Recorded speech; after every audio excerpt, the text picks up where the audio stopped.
ईश्वर की प्यारी संतानों के रूप में मेरे निज आत्मा ऋषि कहता है, उस आंतरिक प्रकाश का ध्यान करो जो सदैव शांत है और सभी दुखों से परे है। इससे पहले कि मैं आपको इस संदर्भ में कुछ आगे ले जाने की चेष्टा करूं, देश काल और अवस्था को देखते हुए छोटा सा संस्मरण मुझे याद आता है। जर्मन का एक विचारक हुआ है, टी लॉरेंस, समाज सुधारक भी था, और उसने अपने इस प्रसाद को, अनुभव को, ज्ञान को बहुत दूर तक फैलाने के लिए, इसका विस्तार करने के लिए, इस प्रसाद को बांटने के लिए, जैसे कि गुरु अपने शिष्यों को बांटता है, जर्मन को छोड़कर के अफगान में रहने का उन्होंने निर्णय किया कि यहाँ तो पहले से सब लोग संपन्न हैं, शिक्षित हैं, संस्कारित हैं, सभ्य हैं, लेकिन अफगान के लोग बहुत पुरुषार्थी तो हैं, लेकिन उनके पास समझ नहीं है, अनुभव नहीं है, और गरीबी के कारण वे लोग छुड़ गए। तो ज्ञान की वही आवश्यकता है जहाँ अंधकार हो। इस बात को दृष्टि में रखते हुए उन्होंने अफगान में रहना आरंभ किया और लंबे समय तक वहाँ के बीमार लोगों की, गरीबों की, दुखियों की सेवा करते हैं। फिर कालांतर में एक समय उनके मन में ये भाव जगा कि इन लोगों को थोड़ा प्रेरणा देने के लिए बाहर की जगत में क्या हो रहा है, इस सृष्टि में लोग कहाँ कहाँ पहुंच गए हैं, ये भी दिखाना जरूरी है। क्योंकि प्रेरणा का स्रोत वही होता है जो प्रत्यक्ष में आपको दिखाई देता है। छोटे बच्चे अपने माता पिता को देख करके बदलते हैं, पाठशाला में आते हैं तो अपने गुरुजनों को देखते बदलते हैं, और फिर समाज में मंदिरों को, महात्माओं को, शास्त्रों को, अनेक अनेक प्रकार के साधनों से जब बच्चे परिचित होते हैं तो उनके मन में नई नई प्रेरणा पैदा होती है। इसी प्रकार से उनके मन में भाव पैदा हुआ कि इनको एक बार जर्मन दिखाई जाए, और जर्मन में उस समय एक प्रदर्शनी थी, ऐसा कार्यक्रम था जिसमें बहुत दूर दूर से लोग देखने के लिए, सीखने के लिए गए थे। 15-20 लोगों का एक समूह अपने साथ लेकर के जब वो जर्मन पहुंचे और उनको एक रेस्ट हाउस में ठहरा गया, जहां सुंदर व्यवस्था थी, जिस प्रकार की होनी चाहिए, वह सब तो ठीक था, लेकिन उनके लिए सबसे बड़े जो आकर्षण का केंद्र, उनके लिए जो सबसे अधिक अपने जीवन में चमत्कारिक कार्य दिखाई दिया, वह था कि स्नानागार में जाकर के स्नान करना। अब आपके मन में ये कौतूहल पैदा होगा, इसमें क्या चमत्कार है? स्वाभाविक सी बात है, आप सभी जाते हो, स्नान कर लेते हो, लेकिन अफगान में इतना पिछड़ा हुआ क्षेत्र था कि पानी की बड़ी किल्लत, बहुत दूर दूर तक पानी नहीं मिलता था, कहीं संगठित पानी नहीं होता था, और वहां जैसे टोटी में आप पानी ग्रहण करते हो, घर में पाइपलाइन पहुंच जाती है, वहां से पानी पीते हो, ऐसी व्यवस्था, ऐसी कल्पना वो सोच भी नहीं सकते। देखने की बात, पहली बार देखा किसी टोटी के नीचे खड़े होते ही और पानी आरंभ हो जाता है, शावर से पानी गिरने लगता है, और उन्होंने उसका उत्सव मनाया। पहली बार उस जल के स्रोत के नीचे जब वो सराबोर हुए स्नान किया तो उनके लिए उससे बड़ा स्वर्ग कुछ भी नहीं था। आप भी थोड़ा सा इसकी कल्पना कर सकते हो, अतीत में लौट करके केवल यहाँ बावड़ी ही हों और ये पाइपलाइन और घर में व्यवस्था और ये सब हटा दी जाए, और अकस्मात किसी के घर में ऐसा हो जाए कि वहां से पानी की टोटी लगी हो, ऊपर से शावर लगे हो और पानी गिरता हो, तो तुम्हें भी ऐसा ही कुतूहल दिखाई पड़ेगा। उनके लिए भी ऐसा ही है। वो भोजन भी मुश्किल से करें, किसी से देखने में रुचि ना रखें, ना प्रदर्शनी में जाने की रुचि रखें, जैसे तैसे उनको ले जाएं, अवसर पाते दौड़ आए, फिर आकर के स्नानागार में घुस जाए, स्नान करें और फाका मार के हंसे। ये क्या चमत्कार की बात है कि आगे हाथ फैलाओ और पानी बरसता है। इससे सुंदर तो दुनिया में कोई व्यवस्था होगी। और ऐसा उन्होंने 15 दिन उत्सव मनाया। और जब जाने के लिए सीमा थी, उनको वापसी जाना था, और लॉरेंस ने सारी व्यवस्था वहां से जाने की कर दी। सब एयरपोर्ट पर पहुंच गए। देखा लेकिन उसमें से कुछ मित्र अभी वापसी नहीं लौटे, विलंब से आ रहे हैं। क्या कारण है, कहाँ चले गए? दाएं बाएं ढूंढा तो किसी ने कहा कि निश्चित रूप से वो बाथरूम में होंगे, स्नानागार में होंगे और स्नान कर रहे हैं। और देखा आकर के तो स्नान तो नहीं, अब वो सारी टोटियां तोड़ करके अपने थैले में पैक कर रहे हैं। सारी टोटियां तोड़ करके थैले में डाल ली। हथौड़ों की आवाज आ रही थी, दूर तक जा रही थी। आकर के उस सज्जन ने पूछा, ये क्या कर रहे हैं? बोले, हमें आप क्षमा करिएगा, अच्छा तो नहीं, लेकिन हमारे बच्चे हैं, पत्नी है, मित्र हैं, वो भी ऐसा स्नान कर लेंगे तो कितना अच्छा लगता। हमें तो सौभाग्य प्राप्त हो गया, लेकिन न जाने कितने लोग वहां पर स्नान किया करेंगे। सबकी तपन मिट जाएगी, प्यास बुझ जाएगी, हमारा देश खुशहाल हो जाएगा। ये टोपी तो हमें ले जाने दीजिए। उस सज्जन को पीड़ा भी हुई, दुख हुआ और हंसी भी आई। उसने कहा, रे मूर्खों, इस टोटी से पानी नहीं निकलता। टोटी से तो पानी तब निकलेगा जब किसी टैंक से, स्टोर से पानी आता। बहुत दूर कई टैंक है, वहां पानी इकट्ठा किया जाता है। ये तो केवल सप्लाई देने का स्रोत। टोटी से पानी नहीं आता, पीछे से पानी आता। तुम ले जाओ टोटी, इसमें से क्या पानी निकलेगा? तो ठीक यही बात आज गुरु और शिष्य की बात है। शिष्य ऐसा हो गया जैसे वो टोटी को उठा करके घूम रहा। धर्म भी आपका तथाकथित ऐसा हो गया जैसे कि आप टोटी को लेकर के घूम रहे हो। ना तो राम है, ना कृष्ण है, ना बुद्ध है, ना महावीर है, ना कबीर है, ना मीरा है। केवल कुछ शब्द हैं, कुछ मंत्र हैं, कुछ टोटी आपके हाथ में है। लेकिन जल तो कभी आएगी राम की धुन बजती हो। जल तो तभी बरसे ज्ञान का, शांति का, स्वास्थ्य का, कि उसका पीछे से कोई स्रोत हो। तो वो स्रोत संसार में गुरु शिक्षा का स्रोत होता था, ज्ञान का स्रोत होता था। और उनकी अंदर की आंख खोल करके इस संसार को बड़े सुंदर ढंग से देखने का, समझने का एक उनको नया दृष्टिकोण गुरु प्रदान करा। उनके साथ ही सोते, उनके साथ बैठते, उनके साथ खाते, उन्हीं के साथ लकड़ी काटने जाते, उनके साथ गौशाला में काम करते और उन्हीं के साथ सो जाते।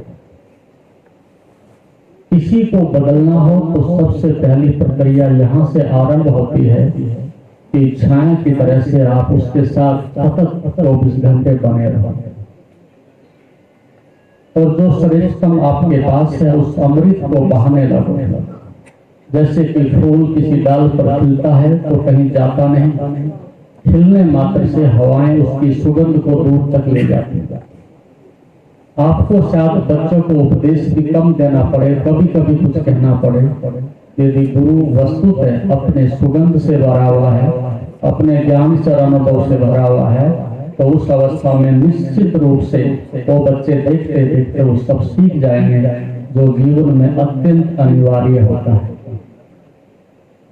लेकिन दुर्भाग्य है कि हम इस प्रसाद से, इस व्यवस्था से, इस गुरु की कृपा और करुणा से बहुत दूर चले गए हैं। कुछ घंटों के लिए हम आते हैं और पीछे से जो अपने मस्तिष्क में कीचड़, बुराई और अनेक प्रकार की बीमारियां लेकर के आते हैं, वो ठीक ऐसे ही है कि जैसे बादलों के बीच में से कभी कभी सूरज चमक गया तो क्या हुआ, फिर बादल आ जाते हैं। तो ये जो एक आध्यात्मिक ढंग से गुरु शिष्य की आंतरिक परंपरा मनुष्य के साथ जुड़ी थी, वो तो यहाँ अब अन्यत्र दिखाई नहीं देती। और जिस समाज से ज्ञान विलुप्त हो जाता है वहाँ का मनुष्य आंखें होते हुए भी अंधा होता है। जिस समाज में समझदार कोई वैद्य नहीं होता वहाँ सब लोग बीमारी के ढेर हो जाते हैं और अपने जीवन में सदैव दुख से बीमारी से मर जाते हैं। तो हमारी इस प्रकार की सुंदर व्यवस्था थी समाज में। अब उस व्यवस्था को लौटाना हमारे लिए इसलिए संभव नहीं है कि जैसे कि हम पानी को गर्म करते हैं तो 99 डिग्री तक तो कोई बात नहीं, लेकिन 100 डिग्री पर जो पानी होता है और भाप बन जाता है तो फिर आप उसको बर्तन में नहीं रोक सकते, वो भाप आकाश की ओर उड़ जाती है। अब परिस्थिति ऐसी पैदा हो गई है कि तुम्हारे स्वास्थ्य की दृष्टि से प्रश्न चिन्ह जन्म के साथ लग जाता है और आपकी समझदारी के साथ आपका जीवन सुंदर होगा इस बात को लेकर के प्रश्न चिन्ह लग जाता है। और एक ऐसा दुख का ग्रहण समाज में लग चुका है कि हम प्रत्येक व्यक्ति के विषय में कहीं भी हो दो बात निश्चित रूप से कह सकते हैं कि आपने जन्म तो ले लिया इस पृथ्वी पर, बीमारी से जियोगे और दुख से रहोगे। दो बातें तुम्हारे साथ ये घटित होनी अनिवार्य हैं और ये बात चरितार्थ है, चारों तरफ से दिखाई देती है कि बीमारी ना हो ये बड़ा चमत्कार और दुख ना हो ये भी बड़ा चमत्कार। लगभग हर परिवार में बच्चे में ये दुर्गुण, ये बुराई, ये अभिशाप चारों तरफ से उनका दम घोट रहा है, उनके जीवन की संपदा को, उनके धन को, सौंदर्य को छीन रहा है। अब इस बात के लिए आपको गहराई से चिंतन करना चाहिए, मनन करना चाहिए और उतना ही नहीं रूपांतरण भी करना चाहिए।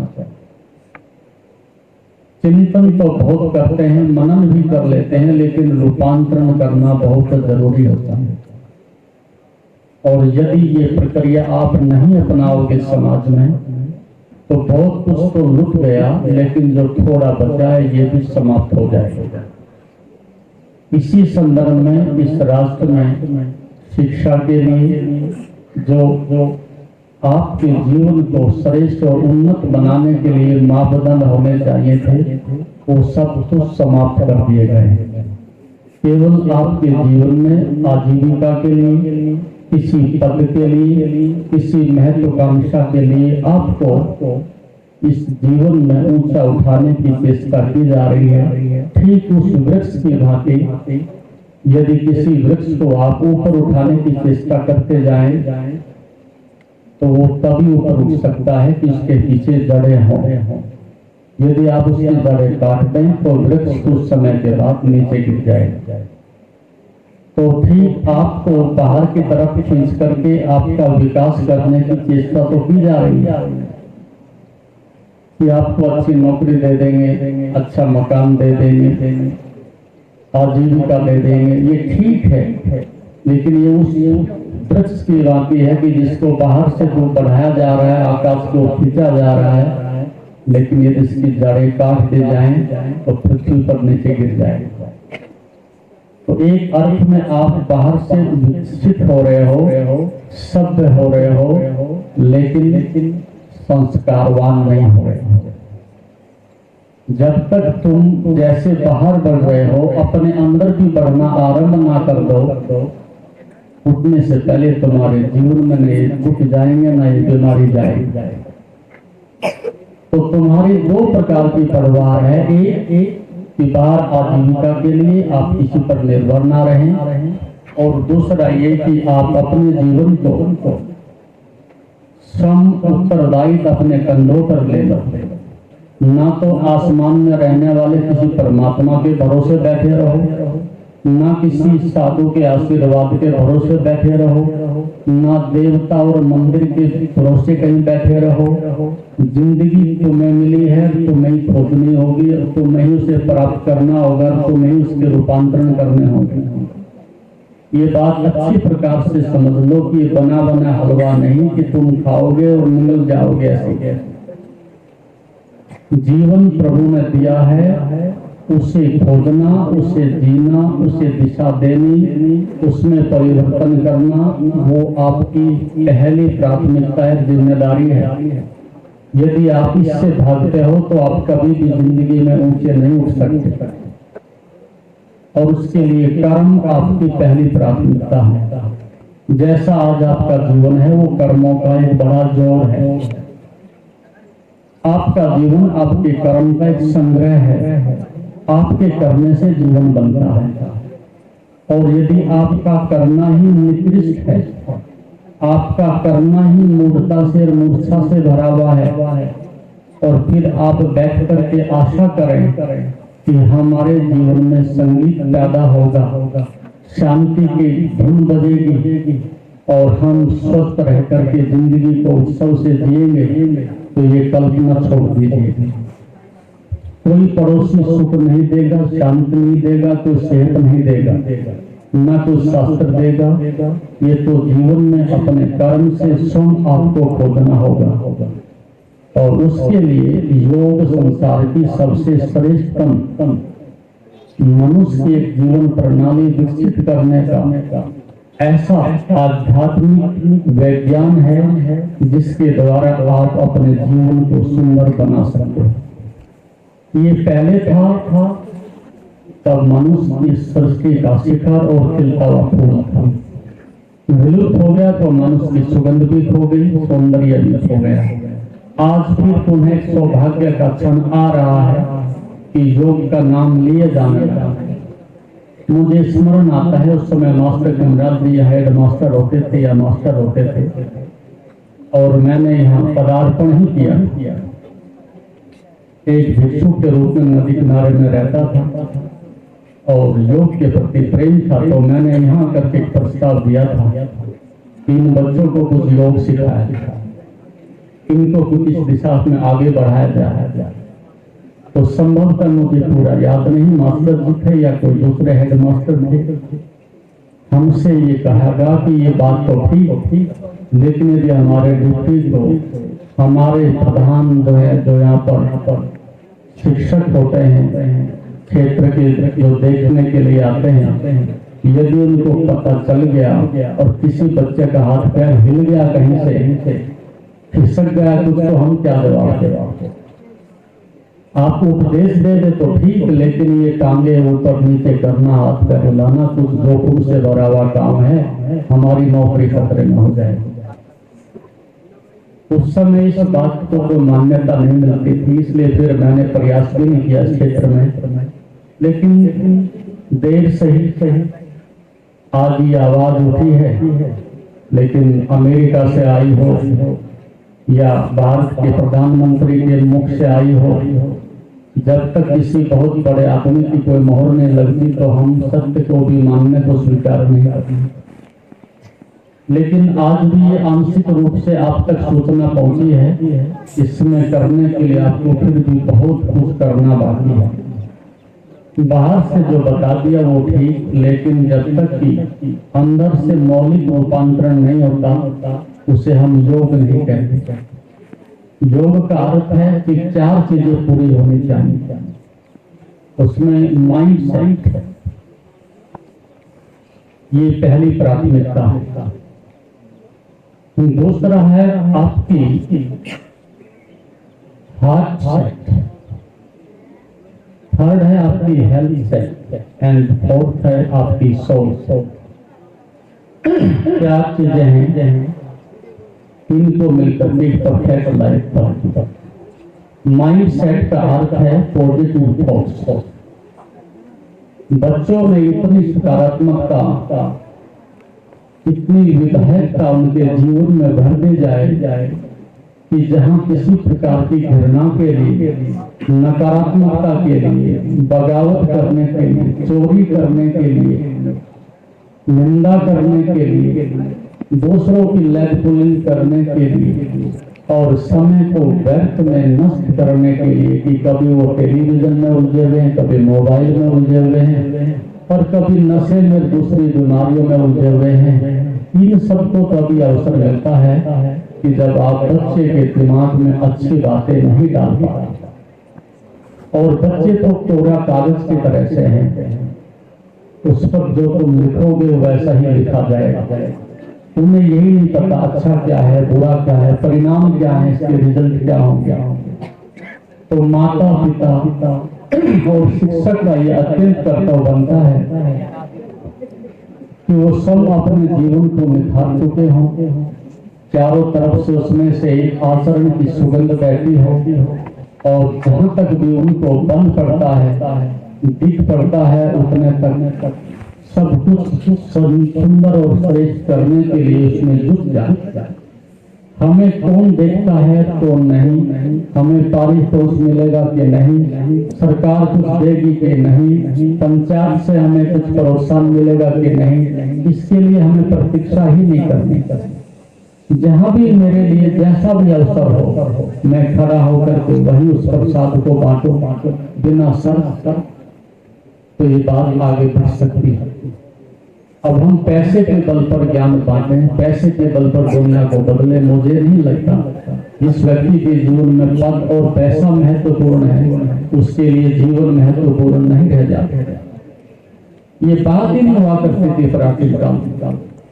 मनुष्य ऐसा ही था कि जैसे कहीं अंधेरा हो और हमारे हाथ में प्रकाश हो तो हम तत्क्षण उसको भगाने के लिए दौड़ पड़ते।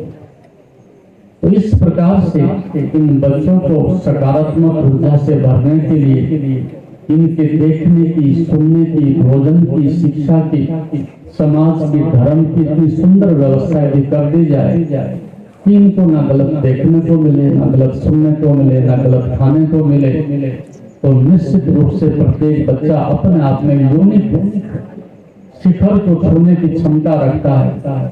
उसके अंदर अत्यंत पवित्र ऊर्जा है जो उसके जीवन को सुंदर बना सकती है, श्रेष्ठ बना सकती है। लेकिन जब चारों तरफ से इस प्रकार की हवा बहती है जिसमें बीमारी हो, दुर्गंध हो और दुख हो, तो वो बच्चे अपना बचाव कैसे करें? चारों तरफ अग्नि की लपटें उठ रही हो तो कहां से वो अपना बचाव करें? तो हमें उस प्रकार से जैसे किसान खेती पैदा करता है, उपजाऊ भूमि में बीज डालता है तो फसल मिलती है। यदि पत्थर पर बीज डाल दे या बंजर भूमि में बीज डाल दे तो फसल नहीं होती। ठीक ये जीवन भी उस खेती की तरह से है जिसको संस्कारों की उपजाऊ भूमि चाहिए और आसपास खाद और पानी के लिए व्यवस्था चाहिए। तो वो कार्य कोई विदेशी नहीं करेंगे, ना देश के प्रधानमंत्री करेंगे, ना नेता करेंगे, ना कोई मिनिस्टर करेगा। ये काम भाई को करना है, माँ को करना है, पिता को करना है, आचार्य को करना है और हमारे जैसे देश में काम करने वाले साधुओं को करना है। इस सुगंध को यदि फैलाना है तो उसके लिए आपके अंदर एक दृढ़ संकल्प होना चाहिए। पहले हम स्वयं जगें और फिर ये प्रकाश आगे फैले। ये प्राथमिकता है। दो तरह के आदमी दुनिया में हैं, एक जो सुधारक के नाम से जाने जाते हैं और एक उपदेशक होते हैं। सुधारक का मतलब मैं शराब पीऊं, बीड़ी पीऊं, रिश्वत लूं, दुराचार करूं, कोई बात नहीं, अध्यापक हूं, सरकार ने मान्यता दे दी है, पद पर बैठा हूं, मुझे बदलने की कोई जरूरत नहीं, लेकिन दूसरों के लिए भाषण देना, दूसरों के लिए नैतिकता का पाठ पढ़ाना वो बेईमानी है और ऐसे लोग उपदेशक कहलाते हैं। उपदेशक नहीं है, केवल एक छोटे से सुधारक के रूप में अपने को धोखा देते हैं। तो उपदेशक का मतलब है कि पहले मैं बदल जाऊं और फिर वो हवा चारों तरफ बहने लगे। तो हमारा प्राचीन काल में एक ही सबसे बड़ा संदेश था प्रत्येक घर में कि माँ को माँ बनने का, नेतृत्व करने का और उस गौरव को प्राप्त करने का पूरा अवसर दिया जाता था। पूर्ण माँ होनी चाहिए, अंदर से भी और बाहर से, हृदय से भी और बाहर से। ऐसी पूर्ण शिक्षक होना चाहिए, समाज से भी और बोध से भी। सबको इसी प्रकार से घड़ घड़ के बना जाता था जैसे कुम्हार बर्तन बनाता। तो आप पहले तो ये बात अपने मन में बैठा लो कि पहले दीपक जगे, पहले मेरे जीवन में क्रांति आए, मेरे जीवन में अच्छी सेहत हो और शांति हो, और फिर मैं दूसरों के लिए भी इशारा कर सकूं, दूसरों के लिए भी प्रकाश स्तंभ बन सकूं, तो मेरी जिंदगी धन्य हो जाएगी, सार्थक हो जाएगी, कि ताकि ये दूसरों के भी काम आ रहे हैं। लेकिन बुझा हुआ दीपक क्या कर सकता है? बीमार और दुखी आदमी क्या बांट सकता है? अपनी जिंदगी से जिस आदमी ने पीठ फेर ली हो, दूसरों का क्या नेतृत्व कर सकता है? तो आप पहले स्वयं खड़े हों, स्वयं जगे। योग इसके लिए बराबर बार बार आपको चेताता है, जगाता है कि पहले एक आदमी बने और फिर उससे समाज बने। एक समाज में पागलों की और मूर्खों की और बीमारों की कितनी बड़ी भीड़ इकट्ठी कर दो, उससे न धर्म आता है, न शांति आती है, न शिक्षा आती है। भीड़ से बीमारी आती है, लेकिन मनुष्य यदि अपने आप में सुगंध से भरा हुआ है तो फिर उससे समाज बने, तो वो वास्तविक सुंदर समाज होगा, सुंदर व्यवस्था होगी, और सबके अंदर एक दूसरे के लिए करे आगे बढ़ो, और हम बांटना चाहते हैं, हम देना चाहते हैं, हम तुम्हारे लिए सब प्रकार से मदद करना चाहते हैं। इस प्रकार का जीवन सबके लिए एक ऊंचा उठने का प्रेरणा का स्रोत बनता है। और ऐसा नहीं हो पाता। अच्छा सा काम करने के लिए हाथ में ले लो, आपको चारों तरफ से बड़ा संघर्ष खड़ा हो जाएगा, लैट पुलिंग हो जाएगी, आर्थिक रूप से मदद नहीं मिलेगी, भावनात्मक रूप से कोई मदद नहीं मिलेगी, सकारात्मक रूप से कोई आपको मदद नहीं मिलेगी। अच्छे काम के लिए जब इस प्रकार का संघर्ष करना पड़ेगा तो सोचो कि समाज बहुत पतित हो चुका है, इसके अंदर बहुत बड़ी बीमारी पैदा हो चुकी है, इसका उद्धार करना आसान है। अच्छे काम के लिए जिस दिन एक नहीं 1000 आदमी दूर से दौड़ करके आए कि हमें पता चला यहाँ तो श्रेष्ठ कार्य हो रहा है, एक आहुति हमारी भी ले ली, एक छोटी सी मदद हमारी भी ले ली, लेकिन हम तो बन रहा हो उसको गिराने में आने पड़े, कोई उठ रहा हो उसकी जमीन से पैर घसीटने में लगे, कोई दौड़ना चाहता हो उसको गिराने में लगे, तो ऐसे नहीं हो सकता। तो माइंड सेट तो आपका पहले मस्तिष्क व्यवस्थित होना, उसमें सकारात्मक ऊर्जावान भाव होने चाहिए, और फिर हार्ट सेट इमोशंस आपके अच्छे होने चाहिए, भावनाएं आपकी श्रद्धा से भरी हुई होनी चाहिए, और हृदय आपका सबके प्रति गर्वित हो, करुणा से, प्रेम से, सहानुभूति से आपके हृदय में विशालता होनी चाहिए। और उस प्रकार की विशालता हृदय में बच्चों के कहां से लाओगे? हम छोटे छोटे बातों के लिए बड़े संकीर्ण हो गए हैं, फिर वो विशालता हृदय में नहीं आती। हमें इन बच्चों में वीरता का, देशभक्ति का, बांटने का विशाल हृदय में भाव रखना चाहिए, और अपने स्वधर्म के प्रति इनको जगाना चाहिए। इनका हृदय सदैव श्रेष्ठ को खोजने में लगा रहना चाहिए। तो सुबह उठते ही इनके जीवन की जो जीवनचर्या है वो धर्म से और सकारात्मक विचारों से आरंभ होनी चाहिए। थर्ड है हेल्थ सेट, और इनकी सेहत बड़ी ऊर्जा से, बड़ी अंदर से सौंदर्य से भर देना चाहिए।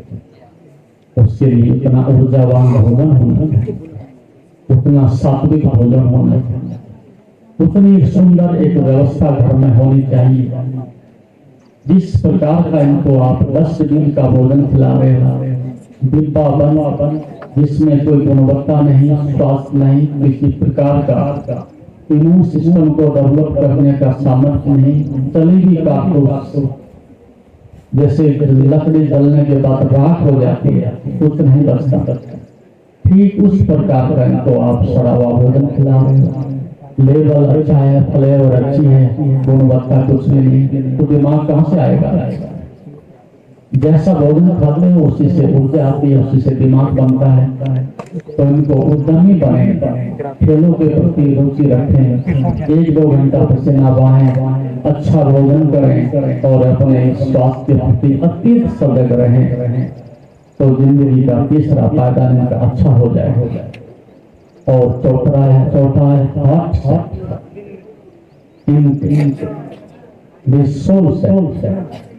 सोल सेट का अर्थ है इनमें आध्यात्मिकता का, योगत्व, पीस ऑफ माइंड का, अध्यात्म का, धर्म का भी जन्म के साथ साथ ही विकसित होना चाहिए। ये बात 20 वर्ष में उठे, ये बात कभी 40 वर्ष के बाद उठे, तब आप कुछ भी नहीं कर सकते हो।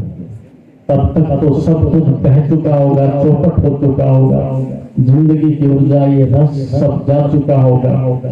फिर उस बालों में से कोई तेल नहीं निकलेगा, सूखी हड्डियों में से क्या निकलने वाला है। इन बच्चों को जैसे आंख खुलती है तो उनके कानों में अच्छे मंत्रों का उच्चारण होना चाहिए, घर में अच्छे शास्त्रों का उच्चारण होना चाहिए, घर में 1 घंटे के लिए अच्छे शास्त्र का सत्संग होना चाहिए। इनको दीप से, पूजा से, पाठ से, स्तोत्र से, मंत्र से, पूजा से सींचना चाहिए और वो ईमानदारी से बताना चाहिए कि ये कार्य इसलिए तुम्हारे लिए जरूरी है कि ये चीज तुम्हारे अंदर भगवत्ता पैदा करती है, दिव्यता पैदा करती है, पाखंड पैदा ना हो, ब्लाइंड फेथ पैदा ना हो, उनमें ईश्वर को जानने का भाव हो, जीवन को रूपांतरित करने का एक वैज्ञानिक दृष्टिकोण हो, पाखंड ना पैदा हो, अहंकार ना उपजता हो, उस प्रकार का अध्यात्म बच्चों में पैदा किया जाए तो फिर इनका जीवन चहुमुखी विकास करता है। इन 4 बातों से ये चहुमुखी। इस प्रकार से आप एक आयोजन करो अपने घर में, ना सरकार कुछ देगी, ना कुछ नेता दे करके जाएगा और ना मेरे जैसे कोई साधु आकर के घर में कोई धन की गठरी डालता उड़ल देंगे तुम्हारे। कोई उधार तुम्हें कुछ नहीं दे सकता, तो मैं स्वयं ही अपने जिंदगी की जिम्मेदारी अपने कंधों पर उठानी होगी, स्वयं बदलने के लिए अपने अंदर की ऊर्जा को जगाना होगा और फिर दूसरे भी मदद करने के लिए आ जाएगा।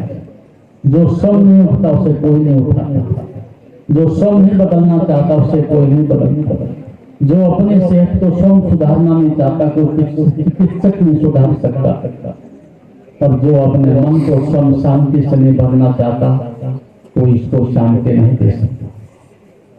तो आप ये बात समझने की चेष्टा करो, बदलने का प्रयास करो, उठो और उस शिखर पर जो तुम्हारी प्रतीक्षा करता है उस यात्रा पर निकल पड़ो। तुम्हारे पास साधन होंगे तो मंजिल मिलेगी, साधन नहीं होंगे तो मंजिल प्राप्त नहीं कर सकोगे।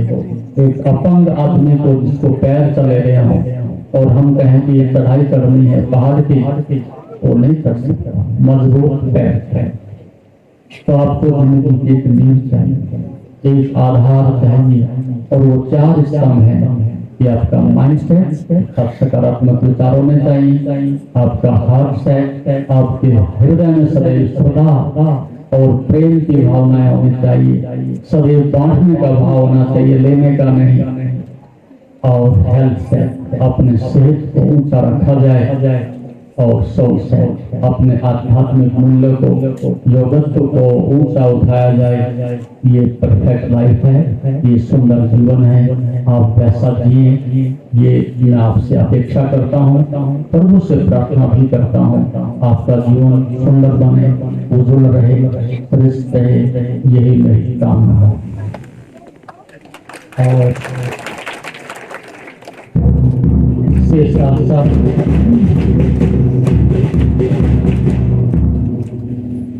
सब्सक्राइब करें हमारे YouTube चैनल योग तीर्थ को और बेल आइकॉन भी दबाएं ताकि आगे आने वाली वीडियोस का नोटिफिकेशन आपको मिलते रहे।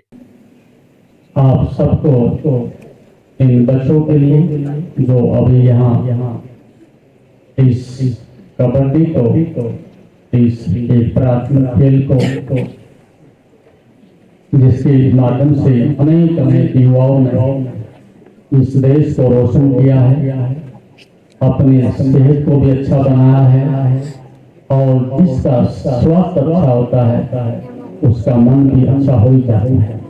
जो अपने स्वास्थ्य के प्रति बहुत अधिक जागरूक हो जाता है वो फिर नशे से भी बचता है, मानसिक बुराइयों से भी बचता है, एक दूषित भोजन से भी बचता है, क्योंकि शक्ति चाहिए तो फिर श्रेष्ठतम की तलाश करता है।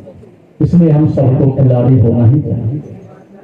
हम कबड्डी खेलें, फुटबॉल खेलें, बैडमिंटन खेलें, कुछ भी खेल खेलें, चाहे आप व्यस्त में हैं, चाहे नौकरी में हैं, चाहे विद्यार्थी हैं, मैं कहता हूँ कि ये बहुत आवश्यक है आपके लिए 1 घंटा पसीना बहाना। तो उसके लिए प्रेरणा के लिए हम निश्चित रूप से चाहेंगे इस प्रकार के आयोजन हो और बच्चों को आगे बढ़ाया जाए और इनकी थोड़ी आर्थिक रूप से मदद भी देने की आवश्यकता होती है। सामाजिक कार्य एक अकेले आदमी से सामाजिक उत्थान के कार्य नहीं होते। एक गुण से जैसे घड़ा बढ़ता है तो सहयोग की भी आवश्यकता पड़ती है। तो आपकी जो जूनियर टीम है उसका जो प्रथम पारितोष 9,000 समथिंग है वो संस्था की तरफ से हम दे देंगे, उसको आप उस रूप में प्रयोग करें। जैसा कि आप जानते हैं, शरीर को स्वस्थ और मन को शांत बनाने के लिए योग ही एकमात्र साधन है। जीवन को योगमय बनाने के लिए व योग दर्शन के मर्म को आत्मसात करने हेतु गुरुदेव के आशीर्वचनों को श्रवण करें। उनके द्वारा दिया गया मार्गदर्शन आपके जीवन में सकारात्मक बदलाव लाएगा। अगर आप पतंजलि योग दर्शन सीखना चाहते हैं और इस प्राचीन ज्ञान को अपने जीवन में शामिल करना चाहते हैं तो हमसे संपर्क करें। हमारे योग सत्र न केवल आपके शरीर को स्वस्थ बनाएंगे बल्कि आपके मन और आत्मा को भी संतुलित करेंगे। अधिक जानकारी के लिए हमें नीचे दिए गए विवरणों पर संपर्क करें। हमारे साथ इस योग यात्रा की शुरुआत करें और अपने जीवन को शांति और सकारात्मक ऊर्जा से भरें। धन्यवाद। आपका दिन शुभ हो। ओम नमस्ते।